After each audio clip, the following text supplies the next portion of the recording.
Pagi itu, jam pukul 7.20 tepat, telepon berdering di apartemen kecil Sinto Lestari di kawasan Sudirman, Jakarta.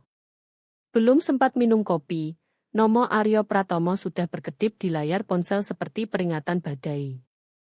Sinto sudah 12 tahun mengabdi di Core Primo Indonesia, perusahaan logistik dan compliance supply chain terkemuka di ibu kota.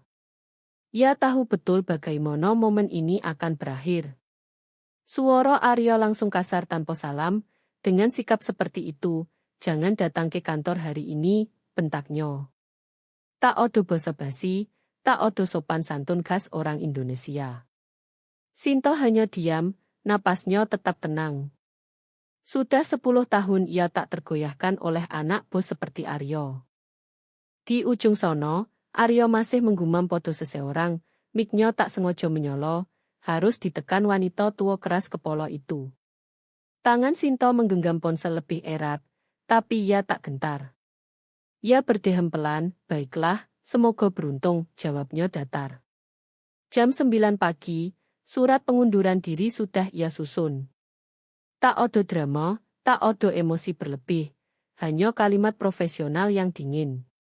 Dikirim ke Aryo, ke Dewan Komisaris, dan ke pengacaranya melalui kurir hukum. Jam pukul 10.30, dokumen sudah diterima resmi. Jam pukul 11.35, Sinto sudah duduk di panggilan konferensi dengan Ketua Eksekutif Kuantoro Nusantara. Tawaran posisi baru sebagai Direktur Operasional sudah masuk inbox sejak semalam. Core Primo bukan satu-satunya pemain di Jakarta. Aryo dan kesombongannya yang baru diasah di luar negeri akan segera belajar pelajaran pahit. Selama 12 tahun, Sinto adalah kekuatan senyap di balik operasi perusahaan. Tak pernah disorot lampu, tak pernah jadi wajah publik. Itu selalu tugas Pak Bambang Pratomo, sang Jawa yang pandai bicara slogan dan pakai jas mahal. Tapi justru kerja keras Sinto yang menjaga roda tetap berputar, terutama saat rantai pasok impor macet atau audit kepatuhan bermasalah. Kantor mereka di gedung lama bekas pabrik Bojo di kawasan industri Cikarang terasa jauh dari citra mewah yang dipamerkan. Aryo, putra tunggal Pak Bambang, baru 3 minggu lalu diangkat jadi Chief Strategy Officer. Lulusan baru tanpa pengalaman lapangan, tapi ambisinya cukup besar untuk ingin ubah perusahaan sesuai gaya muda. Masalahnya, Aryo tak paham sistem lomo yang Sinto bangun. Ia tak peduli. Baginya, orang-orang seperti Sinto hanyalah warisan usang yang harus dibuang. Pagi itu, koto-koto Aryo masih bergema di telinga Sinto saat ia menandatangani surat pengunduran. Proses legaji, begitu ia sebut. Terlalu emosional terikat, katanya untuk posisi seperti milik Sinto. Sinto hampir tertawa mendengarnya, tapi ia tahan. Ia tahu permainan ini. Aryo tak sadar betapa dalam ia sudah melangkah. Selama bertahun-tahun, Sinto mendokumentasikan setiap kontrak, setiap klausul. File-file itu rapi, kedap udara. Pasal 22 adalah permata kecilnya. Bukan sekadar pasal biasa. Itu senjata yang akan membuat kesombongan Aryo berbalik menamparnya. Orang-orang hebat tak perlu berteriak. Pengaruh senyap yang Sinto kuasai jauh lebih ampuh. Panggilan intimidasi Aryo justru membuka pintu yang sudah Sinto siapkan. Saat duduk menunggu panggilan dengan Kuantoro, Sinto merasakan kepuasan kecil yang hangat. Departemen Hukum Core Primo pasti sibuk hari ini, berusaha cari cara selamatkan situasi. Aryo dan mimpi operasi lebih ramping. Nyo akan belajar bahwa warisan tak hilang begitu saja hanya karena yo ingin. Tak keras, tak mewah, tapi kokoh dan tak tersentuh.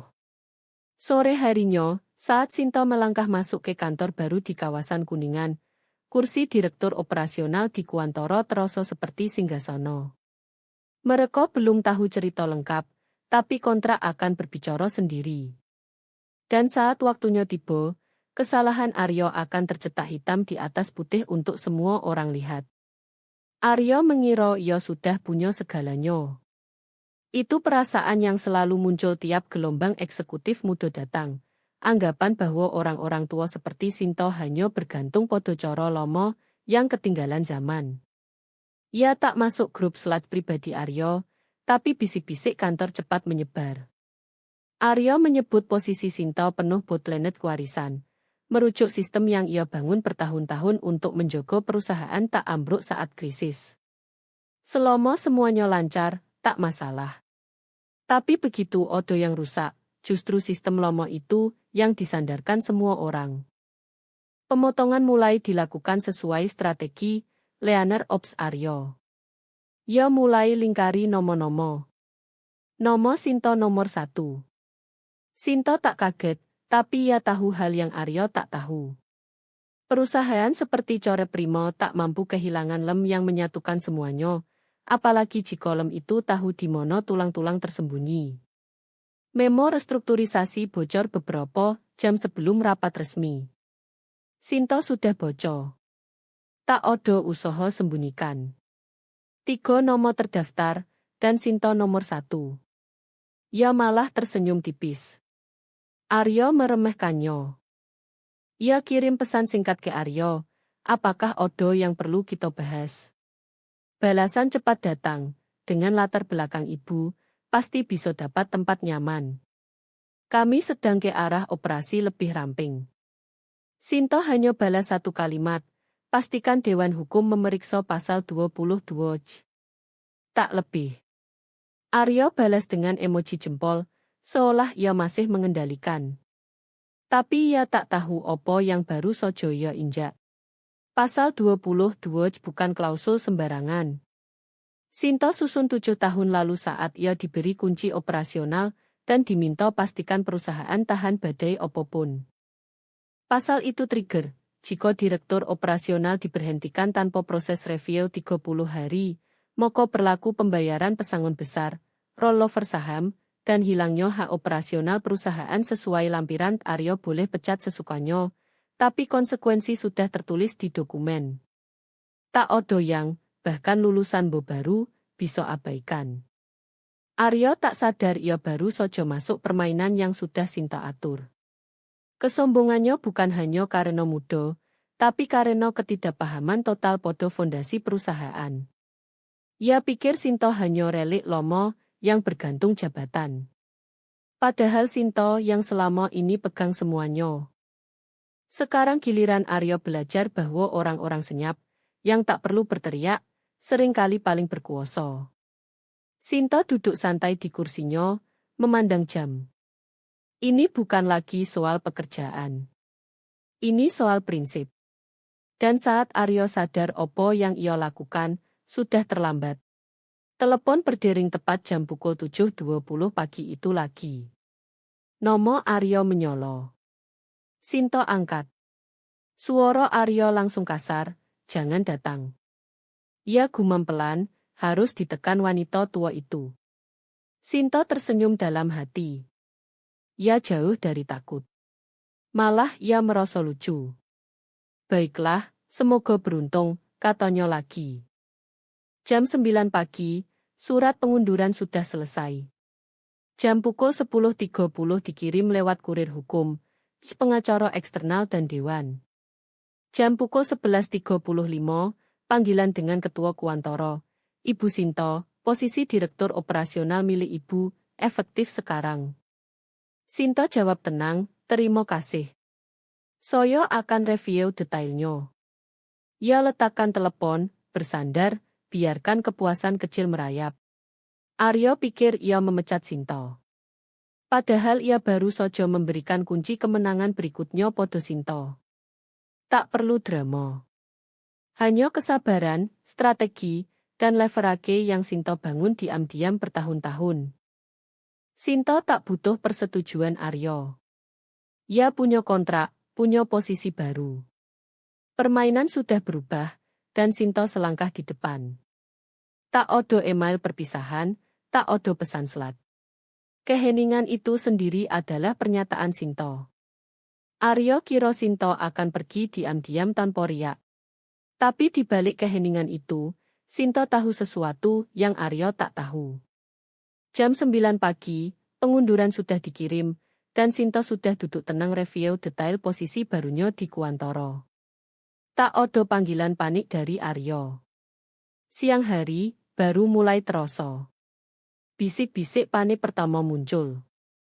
Pagi Aryo berjalan sangat berbeda dari yang ia rencanakan. Departemen Hukum memanggil Aryo untuk sesi tertutup 90 menit. Bukan lagi soal bottleneck, tapi soal pasal 22 yang Sinto tinggalkan. Sinto susun 7 tahun lalu, terkubur dalam kerangka hukum kontraknya. Bahasa sederhana tapi besi. Pemberhentian direktur operasional tanpa review 30 hari memicu pesangon mengikat, rollover saham, dan sunset hak operasional sesuai lampiran 47 halaman skenario lengkap. Dampaknya, pembayaran 7 angka, penalti keterlambatan yang menggerogoti proyeksi masa depan, semuanya terkait workflow compliance yang hanya Sinto kuasai. Saat tim hukum selesai bocor, kesombongan Aryo berubah jadi kepanikan. Ini gila, gumamnya. Tapi tak gila. Itu teliti. Pak Bambang akhirnya telepon Sinto. Pesan suaranya tegang. Sinto, kita harus bicara. Ini bukan coro yang seharusnya. Sinto dengar 2 kali, tapi tak balas. Tak ada yang perlu dikatakan. Aryo yang perlu paham. Aryo yang memulai perang kecil melawan orang-orang yang jago perusahaan tetap jalan. Sekarang ia yang bayar harganya. Sinto biarkan telepon berdering berjam-jam. Ia tahu tim hukum panik, Pak Bambang berusaha putar cerita. Tapi terlambat. Kontrak sudah berjalan sendiri. Bagian terburuk bukan pesangon. Yang paling menyakitkan adalah workflow compliance, jantung perusahaan. Tanpa itu, Core Primo tak bisa beroperasi. Semakin lama ditunda, semakin parah. Sinto tak perlu sombong. Kontrak sudah bicara semua. Tanpa Sinto, semuanya mulai macet. Kontrak renewal tersendat. Tak ada yang tahu di mana kuncinya. Workflow approval hilang. Rantai persetujuan putus. Audit S penting yang mereka banggakan kuartal lalu ditolak karena tak lengkap.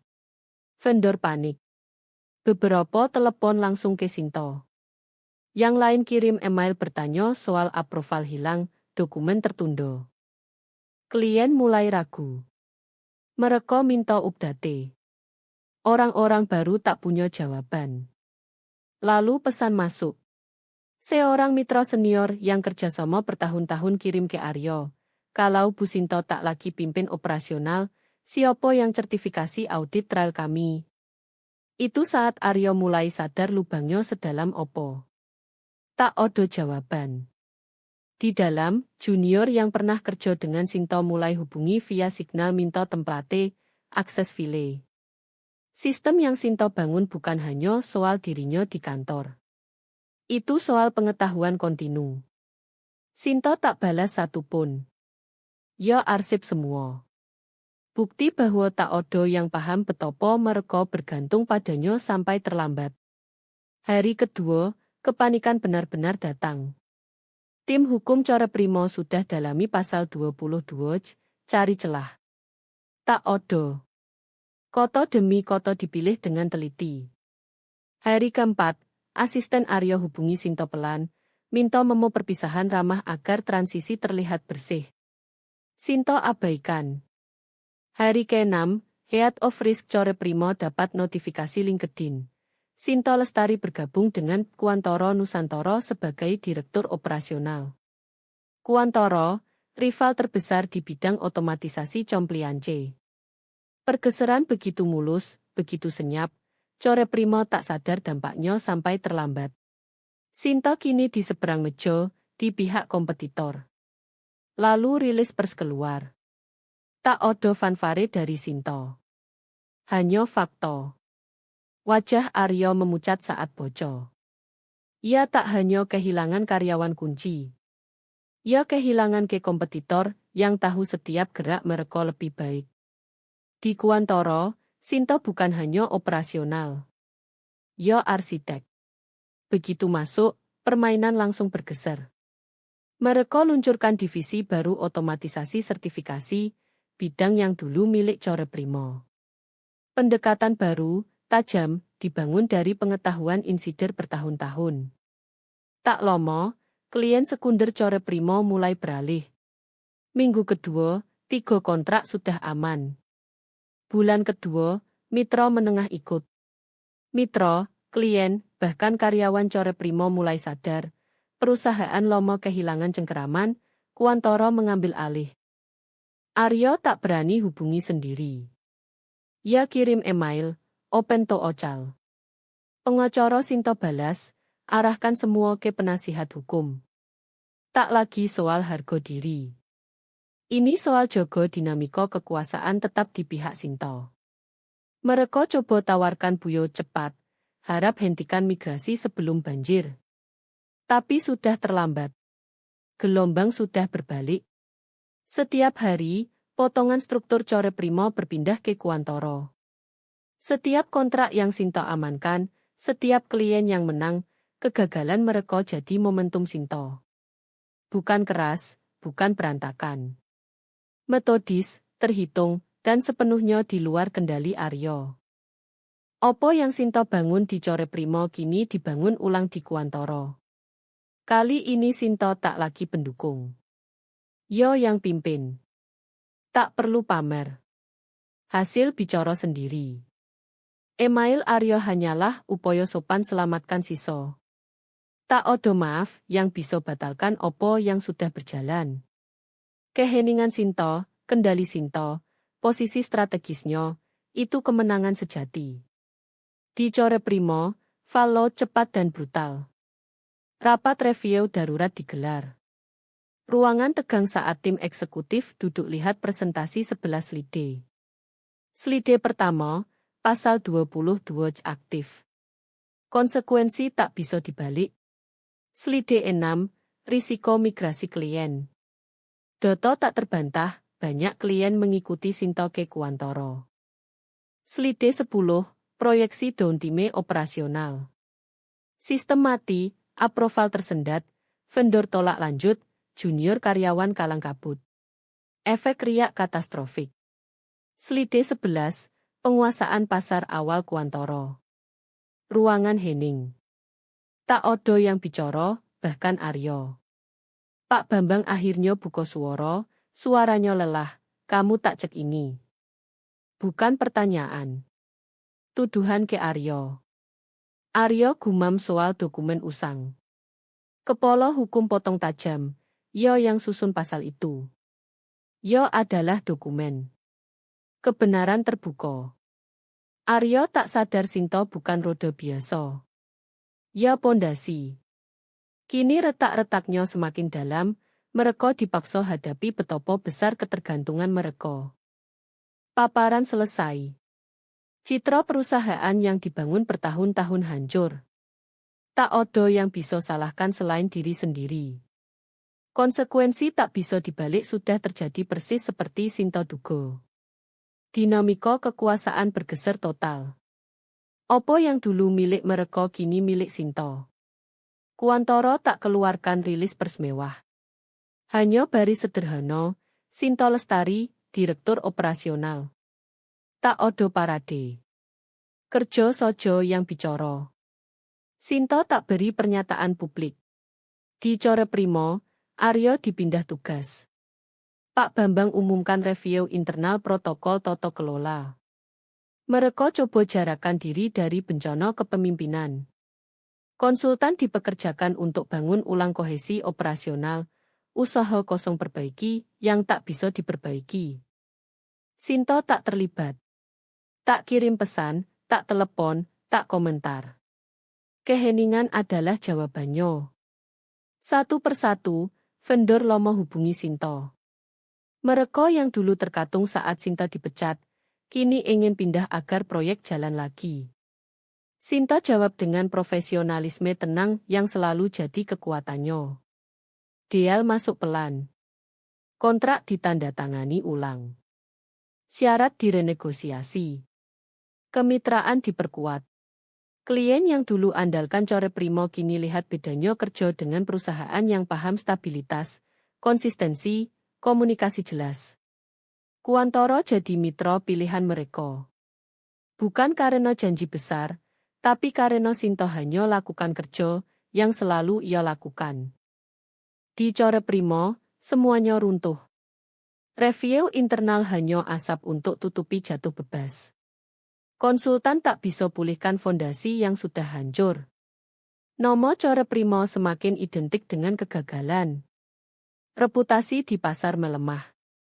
Sementara Kuantoro dengan Sinto di pucuk terus tumbuh, berkembang, manfaatkan peluang yang mereka abaikan.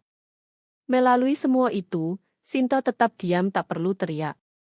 Tak perlu spektakuler. Hasilnya jelas, tak terbantah. Setiap deal yang ia tutup, setiap vendor yang ia bawa kembali, setiap klien yang ia amankan, itu kemenangan senyap. Kemenangan lahir dari ketepatan dan kesabaran. Akhirnya, Sinto tak butuh persetujuan mereka. Tak butuh pengakuan. Ia sudah menang dengan caranya sendiri. Kekuasaan odo dikerja, bukan di koto-koto. Dan itu pelajaran yang takkan pernah mereka lupakan. 1000 koto.